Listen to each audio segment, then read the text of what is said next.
Captain Lee Tae-ho stood on the bridge of the New Horizon, watching the morning sun rise over the ancient ruins below. The research ship had been orbiting Kepler 442c for 3 months now, and every day brought new discoveries. The planet was peaceful, covered in grass fields and gentle hills, perfect for a scientific mission. "Captain, we have another artifact coming up from the dig site," said Communications Officer Yoon Mi-ra from her station. She was young, maybe 25, but sharp as a knife. Her fingers moved quickly over the control panel as she managed the constant flow of data between the ship and the ground teams. Lee nodded and walked to the viewing screen. Down on the planet's surface, he could see the excavation site. Tiny figures moved around the ancient stone structures. Half of them were human, the other half were aliens from 3 different species. They had been working together for months without any problems. Dr. Park Soo-jin was leading the dig. She was the best xenoarchaeologist in the Korean colonial fleet, maybe in all of human space. Smart, dedicated, and completely fascinated by alien cultures. Right now she was probably down there with her nose buried in some old stone tablet, trying to figure out what ancient civilization had built these ruins. "Any word from Dr. Park about what they found?" Lee asked. "She says it looks like some kind of star map," Mi-ra replied. "Very old, maybe 10,000 years." Lee smiled. Soo-jin got excited about everything they found, but star maps were special. They could tell them about ancient trade routes, maybe even lead to other archaeological sites. The aliens on the team were just as interested. The Vreks, who looked like giant mantises, were excellent at detailed work. The Nathari, crystal beings who communicated through light, had amazing pattern recognition skills. The Zephyrians were gas creatures who lived in special suits, but they were great at 3-dimensional thinking. It was a good team, a peaceful team. Engineer Kim Do-hyun came onto the bridge carrying a data tablet. He was a big man with rough hands, the kind of person who could fix anything. "Captain, I need to talk to you about the quantum communicator." "What about it?" "It's been acting strange for the past week. Small glitches. Nothing major, but I want to run a full diagnostic." Lee frowned. The quantum communicator was their link to Earth and the other human colonies. If something went wrong with it, they would be cut off. "Do what you need to do." Do-hyun nodded and headed back to the engine room. Lee turned back to the viewing screen. Everything looked normal, peaceful. But something felt wrong. He had been a spacer for 20 years and he had learned to trust his instincts. "Mi-ra, run a scan of the system. Full range." "Yes, Captain." Her fingers moved over the controls. "Scanning now." The minutes passed slowly. Lee watched the data appear on the screen, empty space in all directions. No ships, no signals, nothing unusual. Maybe he was just being paranoid. Then Mi-ra went very still. "Captain," she said quietly, "I'm picking up something. Very big. Coming in fast." Lee moved to her station. "Where?" "From the edge of the system. Multiple contacts, very large." Her voice was getting smaller. "Captain, I count at least 50 ships." The bridge went silent. 50 ships was not an exploration fleet. It was not a trading convoy, it was an invasion force. "Send a message to all teams on the surface," Lee ordered. "Emergency evacuation. Everyone back to the ship now." "Captain," Mi-ra said, her voice shaking. "The ships. They're broadcasting. Identification codes. It's the hegemony." Lee felt his blood turn cold. The hegemony was the most powerful military alliance in this part of the galaxy. They controlled dozens of star systems and had never been friendly to humans. But they had never been openly hostile either, until now. How long until they reach us? 20 minutes. Not enough time. The excavation teams were scattered across the dig site. It would take at least an hour to get everyone back to the ship. Lee made a decision that would haunt him for the rest of his life. "Mi-ra, send the evacuation order. Tell them to leave everything and run." "Do-hyun," he called into the ship's intercom. "I need emergency power to the engines. We're leaving in 15 minutes. "Captain," Mi-ra said, "Dr. Park is asking what's happening. Tell her we have hostile contacts incoming." She needs to get her people to the shuttle landing site now. The next 15 minutes felt like hours. Lee watched the hegemony fleet get closer, while his people raced across the planet's surface.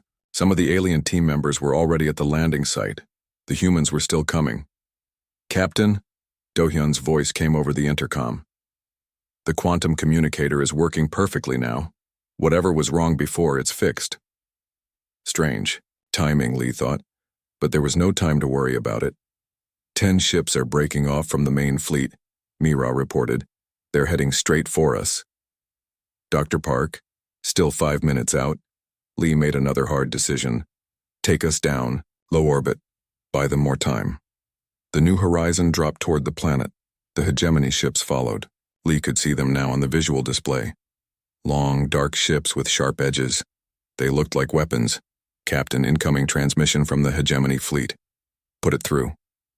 The main screen filled with the image of an alien Lee had never seen before. It had 4 arms, gray skin, and eyes like black stones. When it spoke, its voice was cold and final. "Human vessel, you will surrender immediately. All human crew members will be transferred to our ships for relocation. Resistance will result in destruction." Lee stared at the alien commander. "What authority do you have to make these demands?" "The authority of superior firepower. You have 5 minutes to comply." The transmission ended. Lee turned to his crew. Mira was pale but steady. The other bridge officers were waiting for orders. "Captain," Mira whispered, "what are we going to do?" Before Lee could answer, Do-hyun's voice came over the intercom. "Captain, I need you in the engine room right now." Lee ran through the corridors of his ship. The engine room was a maze of pipes and machines, all humming with power. Do-hyun was standing next to the quantum communicator, his hands flying over the controls. "What is it?" "I figured out why the communicator was glitching," Do-hyun said without looking up. "It wasn't broken. Someone was trying to block our signal. The hegemony has been jamming us for days." "Can you get a message through?" "Maybe. If I overload the quantum matrix and punch through their jamming field, I might get one transmission out before the system burns out." "Do it." Do-hyun's hands moved faster. "What's the message?" Lee thought for a moment. Earth needed to know what was happening. They needed to know that the hegemony was not just taking one ship. This was bigger. "Send everything. Our location, the hegemony fleet positions, their strength, their demands." Lee paused. "And tell them this isn't just about us. This is the beginning of something much worse." "Got it." Do-hyun hit the final control. The quantum communicator screamed to life, power flowing through it like lightning. "Transmission away." The machine exploded in a shower of sparks. "Did it get through?" "I think so." Heavy footsteps echoed in the corridor outside. The hegemony had boarded the ship. Lee activated the ship's internal communicator one last time. "This is the captain. They think we're just primitives from a death world. They have no idea what they've awakened." The engine room door burst open. Armored soldiers poured in, weapons ready. Lee raised his hands, but he was not surrendering.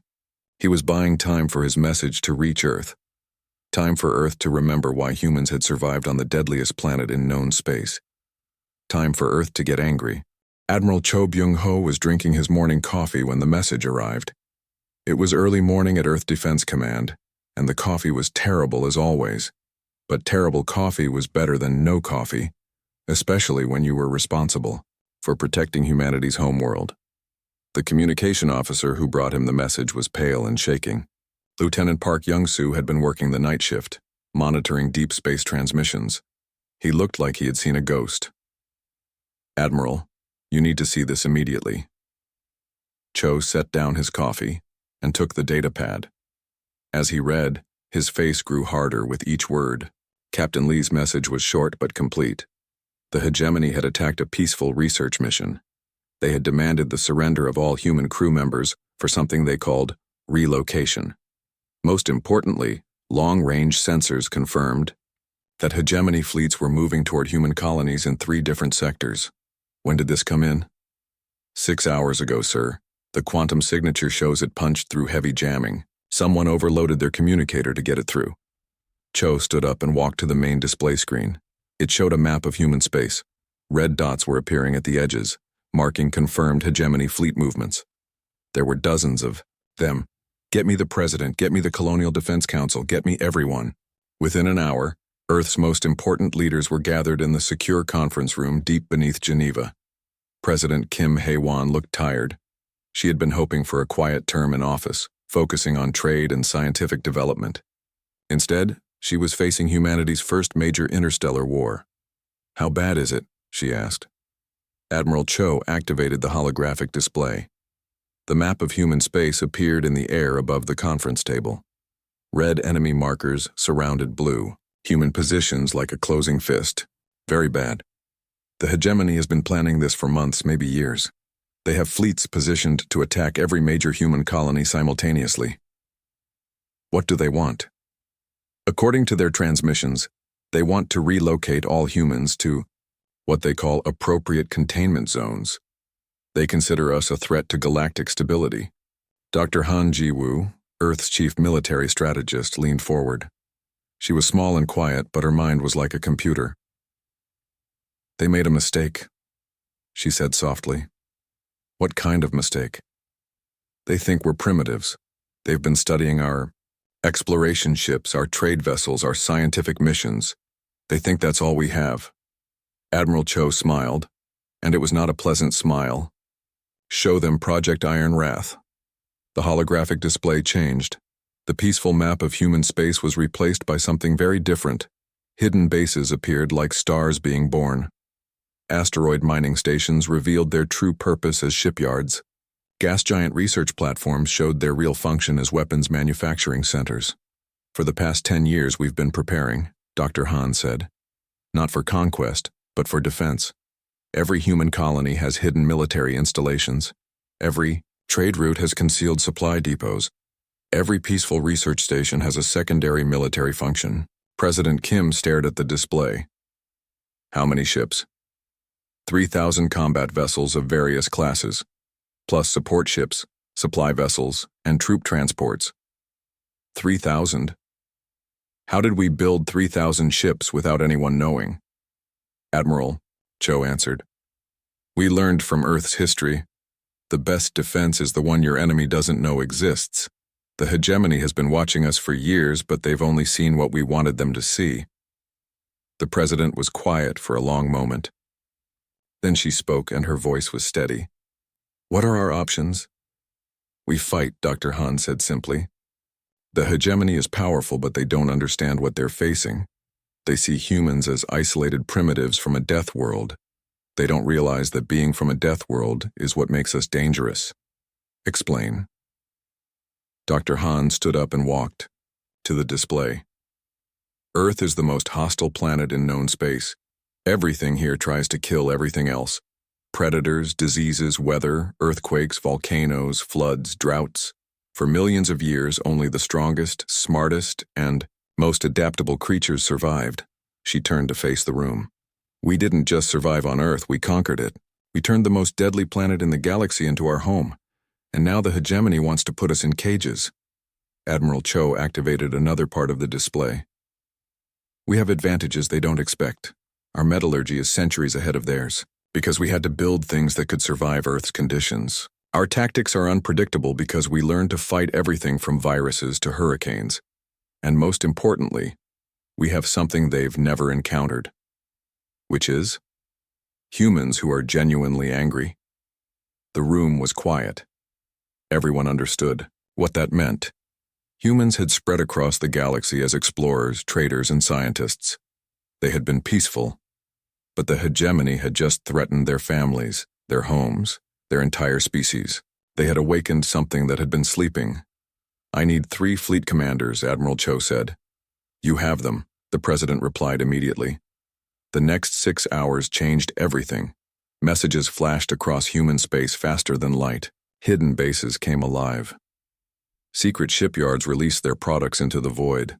Weapons that had been disguised as mining equipment revealed their true purpose. Admiral Song Hee-jin took command of the Retribution Fleet. She was 45 years old and had spent her entire career preparing for this moment. Her ships moved toward the hegemony positions in the outer rim, where human farming colonies were under threat. Admiral Kang Woo-suk led the Vengeance Fleet toward the industrial sector, where the hegemony was threatening the mining operations that supplied raw materials to dozens of human worlds. Admiral Cho kept the indomitable fleet near Earth, ready to respond to whatever came next. But the most important response came from something the hegemony had never considered. On every human world, in every human ship, in every human settlement across the galaxy, people were volunteering for military service, not because they had to, but because they wanted to. The message was spreading faster than any fleet could travel. The hegemony had attacked humans. They had taken prisoners. They had threatened families. And now they were about to learn why nothing on Earth survived by being peaceful. Dr. Park Soo-jin was in a hegemony prison ship when the first human response arrived. She had been captured with the rest of the New Horizon crew and was being transported to one of the containment zones. The alien guards thought she was just a harmless scientist. They were wrong. Soo-jin had spent months studying alien cultures, learning their weaknesses and blind spots. She had also spent her childhood on Earth, where even the scientists knew how to fight. While the guards weren't watching, she was organizing the other human prisoners. "How many of us are there?" she whispered to the man in the cell next to hers. "About 200 on this ship.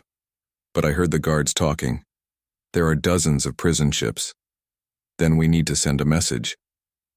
"What kind of message?" Soo-jin smiled, and it reminded him of her old captain's expression. "The kind that tells our people exactly where we are and how many ships the hegemony has." She began working on the cell's security system. Growing up on Earth meant learning to solve problems with whatever was available. And right now what was available was a locking mechanism that had never been designed to hold someone who understood both alien technology and human determination. The lock clicked open. Meanwhile, in the hidden command center beneath Seoul, Admiral Cho was receiving the first intelligence reports from deep space. The hegemony had more ships than expected, but they were spread thin across multiple sectors. Their supply lines were overextended. Most importantly, they were confident, which meant they were not being careful. "They're going to hit New Busan first," Dr. Han reported. "It's the weakest target in their estimation." "How many defenders does New Busan have?" 300 Marines. "Against how many hegemony troops?" "According to our intelligence, about 10,000.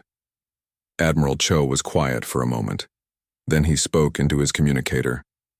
"Get me Lieutenant Colonel Park Jin-seong." The response came immediately. "Jin-seong here, Admiral." "Colonel, you're about to have company, hostile company. Are your people ready?" "Sir, we've been ready our whole lives. These hegemony forces have never fought humans before, have they?" "No, they haven't." "Then they're about to get an education." The transmission ended. Admiral Cho looked at the tactical display showing New Busan, a small human colony, lightly defended, facing overwhelming odds.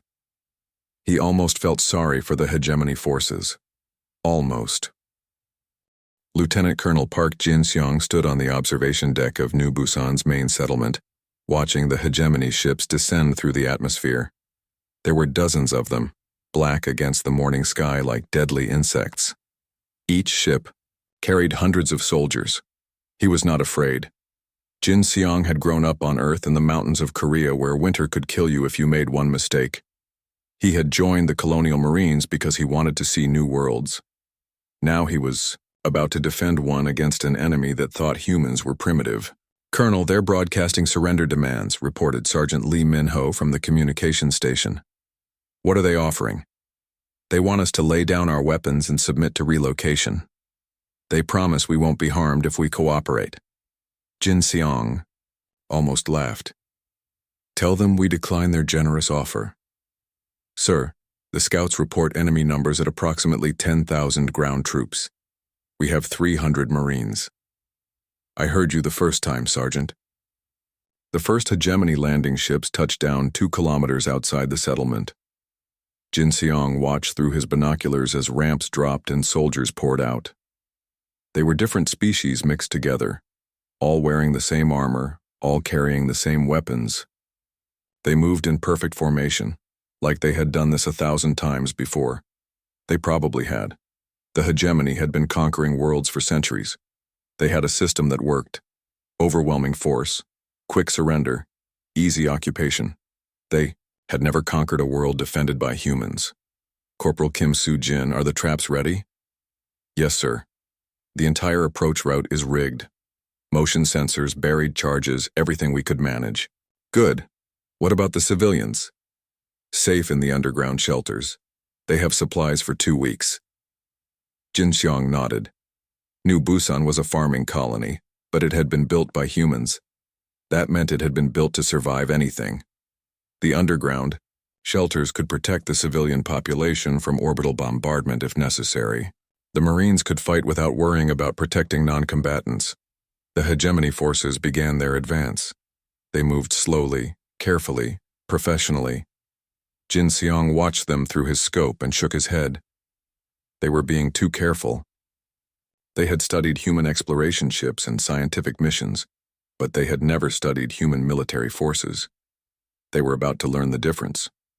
Contact in 30 seconds, reported Corporal Park Dong-woo from his position in the forward observation post. All units, hold fire until my command, Jin Xiong said into his radio. The hegemony forces entered the kill zone. 1,000 soldiers, in the first wave, advancing across open ground toward the settlement. Their formation was perfect. Their spacing was correct. Their tactics were exactly what any military academy would teach. Jin Xiong waited until they were exactly where he wanted them. All units, execute Plan Omega. The world exploded. Buried charges detonated along the entire advance route. Motion activated. Mines turned the ground into a maze of fire and shrapnel. Hidden automatic weapons opened fire from concealed positions. In 30 seconds, the perfect hegemony formation became chaos. But that was just the beginning. Jin Xiong had not positioned his Marines in the settlement where the hegemony expected them. Instead, they were scattered across the surrounding terrain in positions that made no sense according to standard military doctrine. They were hiding in places where no rational soldier would think to hide. They had learned their tactics on Earth, where rationality got you killed. Second wave incoming, reported Sergeant Lee. How many? 3,000 this time. The second hegemony wave was more cautious. They had learned from the first wave's disaster. They used cover, advanced slowly, sent scouts ahead. It was exactly what Jin Xiong expected. It was also exactly wrong. The Marines had spent 3 months preparing New Busan's defenses. They had not built fortifications. They had turned the entire area into a weapon. Every hill, every stream, every stand of trees was a trap. The more carefully the hegemony forces advanced, the deeper they walked into the maze. Sir, they're trying to flank us on the eastern approach. Let them. Corporal Kim, activate the eastern surprises. 2 kilometers away, hegemony soldiers advancing, through what looked like empty forest, suddenly found themselves falling into pits filled with sharpened stakes. The few who avoided the pits ran into tripwires that brought trees crashing down on their heads. The survivors faced hidden Marines who had been waiting in positions that violated every rule of proper military tactics. The Marines did not fight like soldiers. They fought like predators. By noon, the hegemony had committed 6,000 troops to the assault. By evening, half of them were dead or wounded. The other half were trapped in a killing field that seemed to shift and change every time they thought they understood it. Colonel, we're receiving a transmission from the hegemony. Commander, Sergeant Lee reported. Put it through. The alien voice was angry and confused. Human Commander, your tactics make no sense. You cannot win this battle. Surrender now and prevent further bloodshed. Jin Xiong keyed his radio. Hegemony Commander, you're right about one thing. Our tactics don't make sense. That's because we didn't learn them from a military academy. We learned them from our home world where everything that makes sense gets you killed. You are delaying the inevitable. We have 10,000 soldiers. Had. Past tense. The transmission ended. Jin Xiong looked at his tactical display. The hegemony forces were scattered, confused, and demoralized. They had come to conquer a primitive farming colony. Instead, they had walked into a nightmare designed by people who had grown up in the deadliest environment in known space. "Sir, incoming priority transmission from Fleet Command. Put it through." Admiral Cho's voice came through the static. "Colonel, how are things down there?" "Quiet at the moment, Admiral. The enemy seems to be reconsidering their approach." "What's your status?" 300 Marines, no casualties. Enemy forces are down to approximately 4,000 effective troops and falling." There was silence on the channel. Then Admiral Cho spoke again. "Colonel, are you telling me that 300 Marines have defeated 6,000 hegemony soldiers?" "Not defeated, sir. Educated." The next morning brought the final hegemony assault. They committed every remaining soldier to a massive frontal attack. It was desperate, furious, and doomed. Jin Xiong's Marines were ready. The battle lasted 6 hours. When the relief fleet arrived, they found 300 humans standing over the wreckage of an entire hegemony invasion force. The aliens who survived were in shock. They kept repeating the same thing over and over. "They're not soldiers. They're something else." The footage of New Busan went out over every communication network in the galaxy. Alien species who had never heard of humans watched in fascination as a tiny human force destroyed an army 50 times their size. The video showed humans doing impossible things, fighting in terrain that should have been impassable, using tactics that made no logical sense, moving through their own killing fields like they were walking through a garden. Most disturbing of all, they looked like they were enjoying themselves. Captain Lee Tae-ho watched the New Busan footage from his cell aboard a hegemony prison ship. He had been transferred there after his ship was captured, along with Dr. Park Soo-jin and the other survivors from the New Horizon. "Captain," Soo-jin whispered from the next cell. "Did you see Jin Xiong's interview?" "Which part?" When they asked him how 300 Marines could defeat 10,000 hegemony soldiers, Lee smiled. "What did he say?" "He said the hegemony made one mistake. They thought they were fighting 300 individual Marines. But Marines aren't individuals. They're a pack. And humans are the most successful pack hunters in galactic history." The guards were coming. Soo-jin fell silent and pretended to be asleep. But Lee could see her working on something behind her back. She had been busy for weeks, quietly organizing the human prisoners, gathering intelligence, planning. The hegemony thought they had captured helpless scientists and civilians. They had no idea that every human was a survivor of the deadliest planet in known space. And now those survivors were angry. Later that night, as the prison ship traveled through hyperspace toward the hegemony's containment facilities, something went wrong with the security systems. Doors opened that should have stayed locked. Alarms failed that should have triggered. Guards found themselves facing humans who had spent their entire lives solving deadly problems with whatever was available. Dr. Park Soo-jin stood in the ship's communication center, sending coordinates and intelligence data to the human fleet. Around her, freed prisoners were taking control of the ship with tools improvised from cleaning supplies and food containers. "This is Dr. Park Soo-jin calling any human forces," she broadcast. "We have control of hegemony prison ship designation 77 Alpha. We have intelligence on enemy fleet positions and prison ship locations. Also, we're ready to come home." The message was received by Admiral Song Hyejin's Retribution Fleet. Her response was immediate. "Dr. Park, this is Admiral Song. You and your people have done excellent work. Hold position. We're coming to get you." "Admiral, there are dozens of prison ships, thousands of human prisoners." "We know. We're coming for all of them." Soo-jin looked around the captured ship at her fellow prisoners. They were no longer helpless captives. The Hegemony High Command made their decision in an emergency session. The humans were proving more difficult than expected. Colonies were not surrendering. Prison ships were being captured. Entire invasion fleets were disappearing without a trace. Grand Admiral Vex Thul, Supreme Commander of the Hegemony Forces, studied the tactical reports. His four eyes moved rapidly across the data streams, trying to understand how everything had gone so wrong. "The humans resist more strongly than anticipated," reported his intelligence officer. "Their military capabilities were severely underestimated." "How severely?" "We have lost 60% of committed forces across all sectors." Vexthul's mandibles clicked in anger. The hegemony had conquered 47 star systems over the past century. They had perfected the art of overwhelming lesser species with superior numbers and firepower. But these humans were different.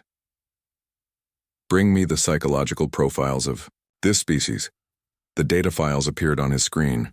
Humans came from a planet called Earth. Class 12 Deathworld, the most hostile classification in known space. Extreme weather patterns, aggressive predators, deadly diseases, unstable geology. Most species would have been extinct within a few thousand years on such a world. Humans had thrived.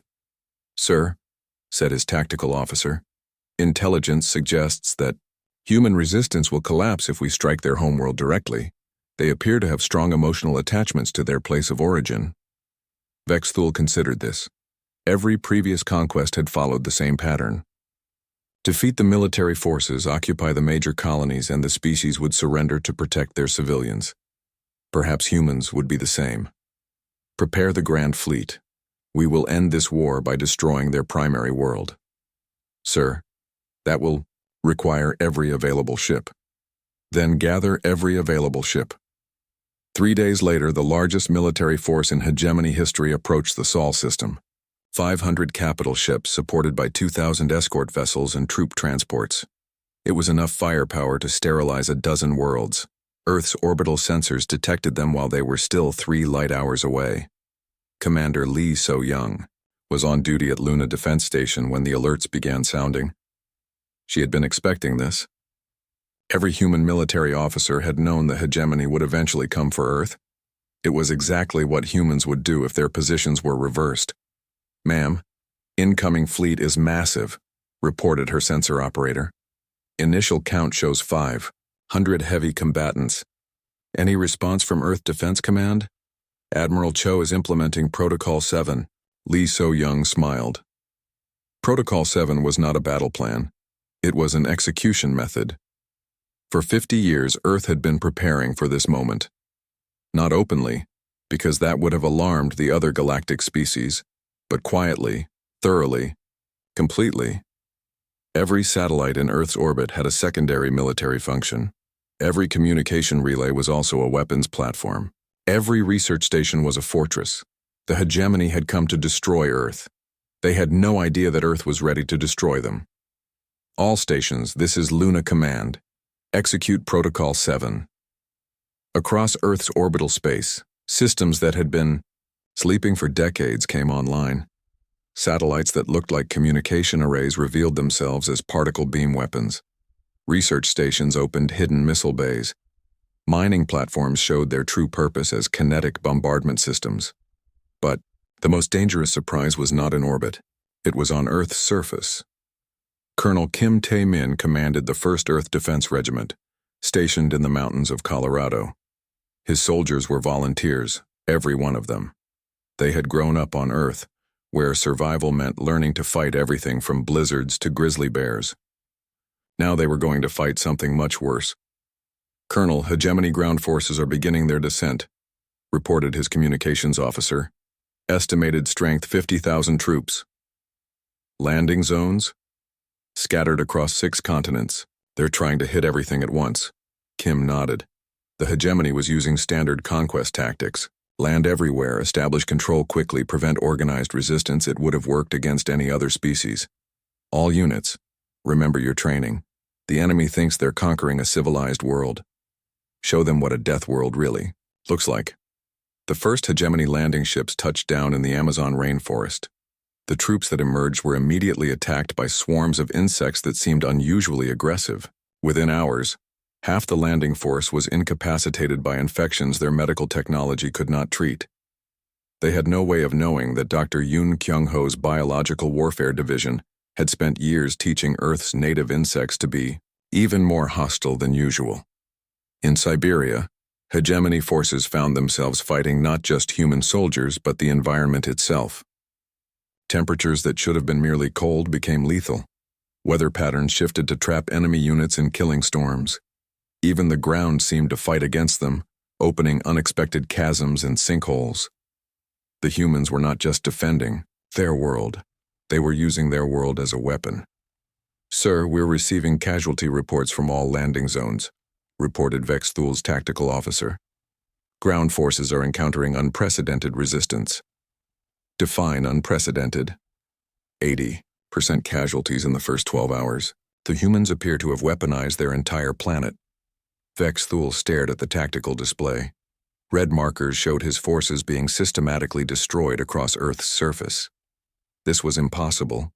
No species could control their planets, weather, geology, and biology as weapons. Except apparently the species that had evolved on the most hostile world in known space. In the Australian outback, Captain Park Hee-jin led her company of Marines against a hegemony force 3 times their size. But she was not leading them in a traditional battle. She was leading them in a hunt. Remember, we're not trying to win a fair fight, she told her soldiers. Fair fights are for civilized species. We're from a death world. The hegemony soldiers advanced in perfect formation across the desert, following standard military doctrine. They had superior numbers, better armor, more advanced weapons. By every logical measure, they should have won easily, but logic had never been much use on Earth. Park's Marines hit them from impossible angles, using terrain that should not have provided any cover. They appeared from underground tunnels that had not existed on any survey map. They struck at night using animals as guides, moving through darkness like they had been born in it. By dawn, 200 Marines had eliminated 1,000 hegemony soldiers. The survivors were found 3 days later, wandering in circles, dehydrated and broken. How? One of them kept repeating. How do they move like that? The human medic treating his wounds was sympathetic. We learned to hunt on a world where everything was trying to hunt us. We got good at it. Above Earth's atmosphere, the space battle was equally one-sided. The hegemony fleet had expected to fight defensive stations and orbital platforms. Instead, they found themselves in a 3-dimensional maze of weapons that had been disguised as civilian infrastructure for decades. Commander Lee So-young coordinated the defense from Luna Station.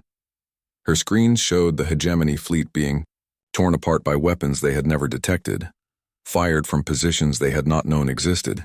Ma'am, the enemy flagship is requesting surrender terms. Surrender terms? They want to negotiate a withdrawal. Lee looked at her tactical display. The hegemony had come to Earth with 500 ships.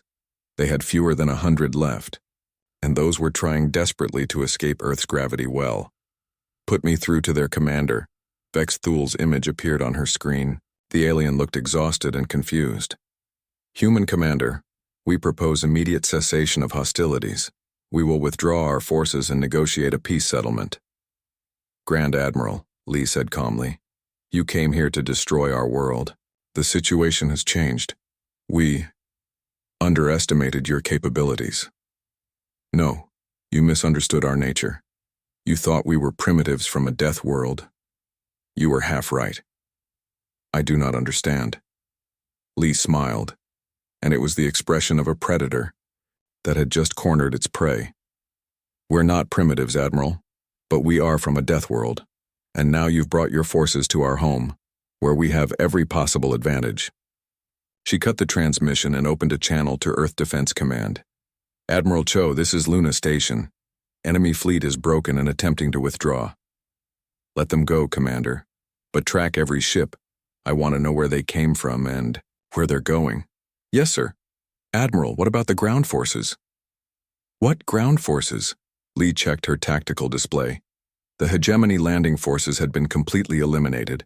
50,000 soldiers had been destroyed by a planet that fought back. Dr. Yoon Kyung-ho was treating captured hegemony officers in a field hospital outside Denver. Most of them were in shock. They kept asking the same questions. How does your planet fight? How do you control the weather? How do you make the ground itself attack us? Yoon was patient with them. They were prisoners of war, entitled to medical treatment and honest answers.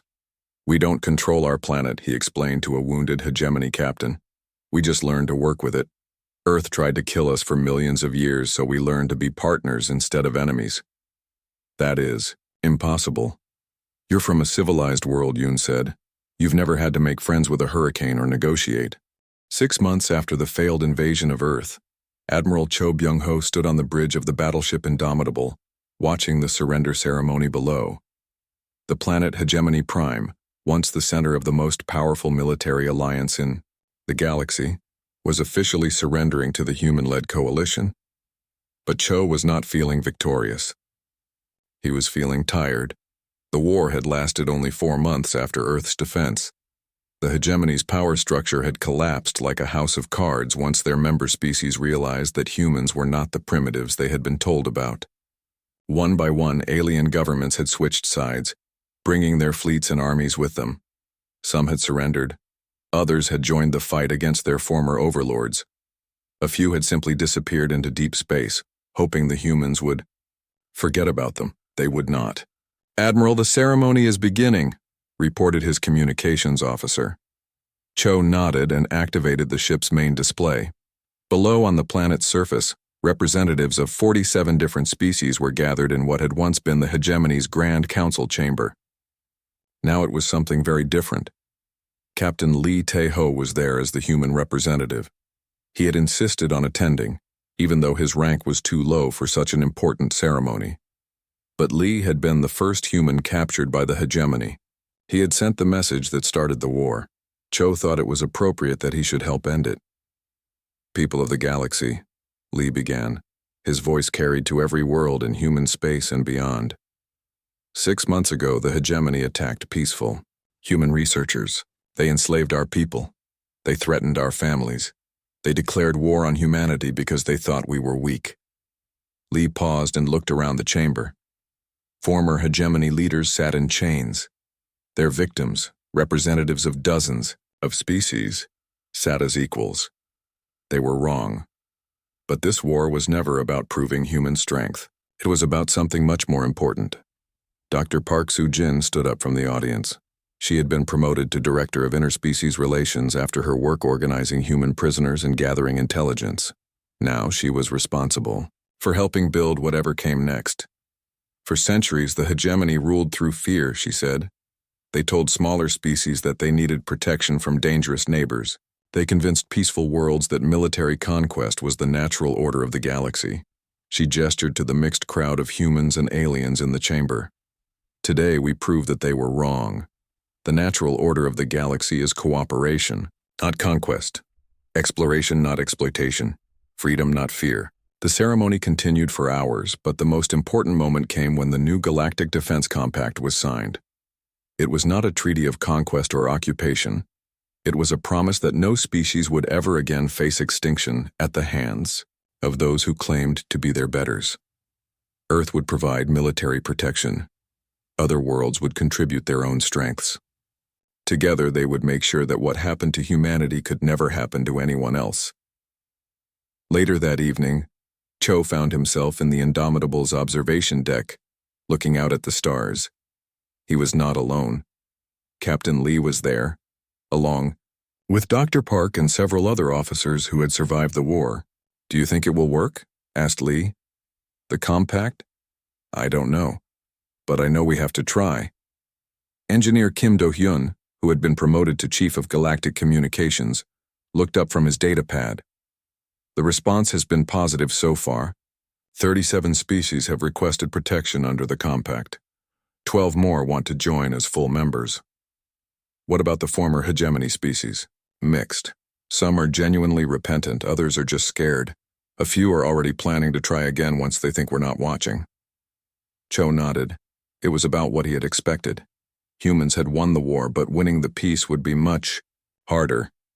"Sir," said Communications Officer Yoon Mi-ra, "we're receiving a priority transmission from Earth." "Put it through." President Kim Hae-won's image appeared on the main screen. She looked older than she had 6 months ago. Leading humanity through its first interstellar war had aged her.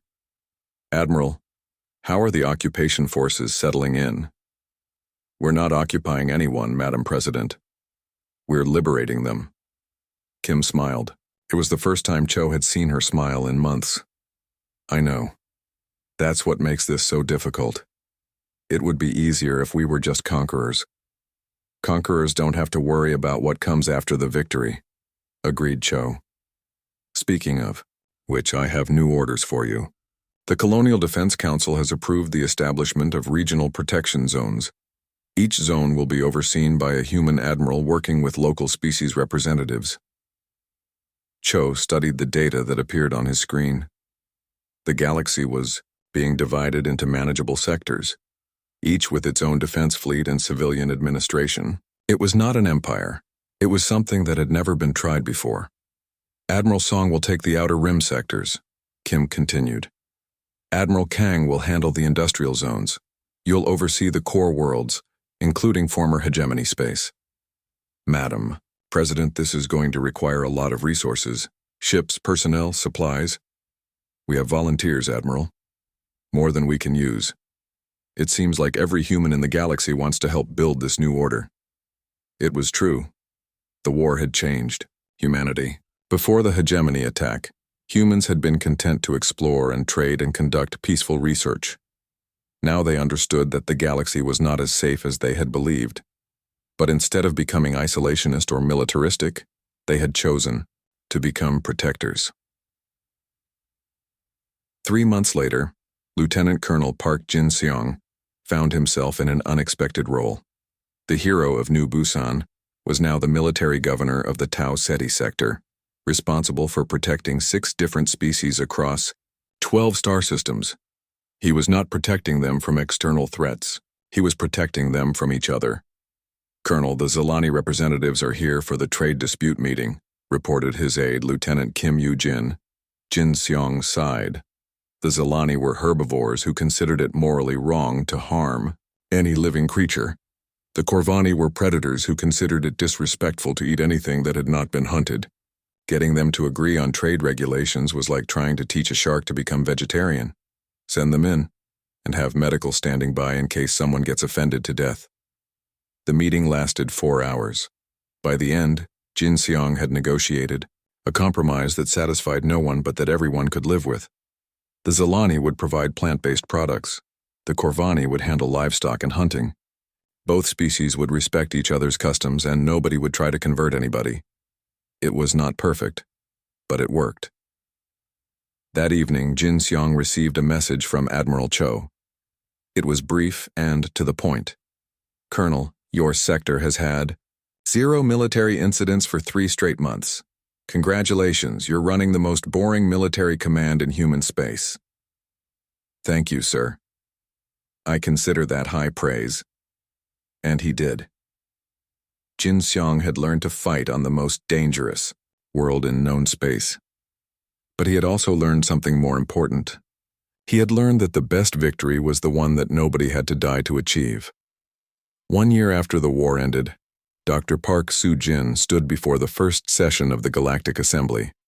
Representatives from over 100 species filled the chamber that had once been used only by hegemony overlords. 1 year ago, she began, humanity was attacked because we were seen as a threat to galactic stability. Our attackers were right about one thing. We were a threat, but not in the way they imagined. She gestured to the mixed crowd of humans and aliens. We were a threat to the idea that some species are naturally superior to others. We were a threat to the belief that military conquest is the only way to solve disputes. We were a threat to the assumption that different species cannot work together as equals. The chamber was silent. Soo-jin continued. Today we have proof that they were wrong. The Galactic Defense Compact now protects over 200 worlds. Trade between member species has increased by 400%. Conflicts that used to be settled by warfare are now resolved through negotiation and compromise. She paused and looked around the chamber. But our greatest achievement is not military or economic. Our greatest achievement is proving that the galaxy is big enough for everyone. Captain Lee Tae-ho, now promoted to Admiral and serving as Earth's representative to the Assembly, stood to address the chamber. The hegemony called us Deathworlders, he said. They meant it as an insult. They thought it made us primitive, violent, unsuitable for civilized galactic society. He smiled, and it was the same expression he had worn when sending his desperate message from the New Horizon. They were right about one thing. We are Deathworlders. We come from a planet that tried to kill us every day for millions of years. But that didn't make us violent. It made us survivors. It made us adaptable. Most importantly, it made us understand that life is precious, and worth protecting. Lee looked directly at the former hegemony representatives in the audience. Some were still hostile. Others seemed genuinely ashamed of what their government had done. A few looked hopeful. "You tried to put us in cages because you thought we were dangerous," he continued. "You were right. We are dangerous. But not to the innocent. We're dangerous to anyone who threatens the freedom and safety of others." The Assembly voted that day to make the Galactic Defense Compact,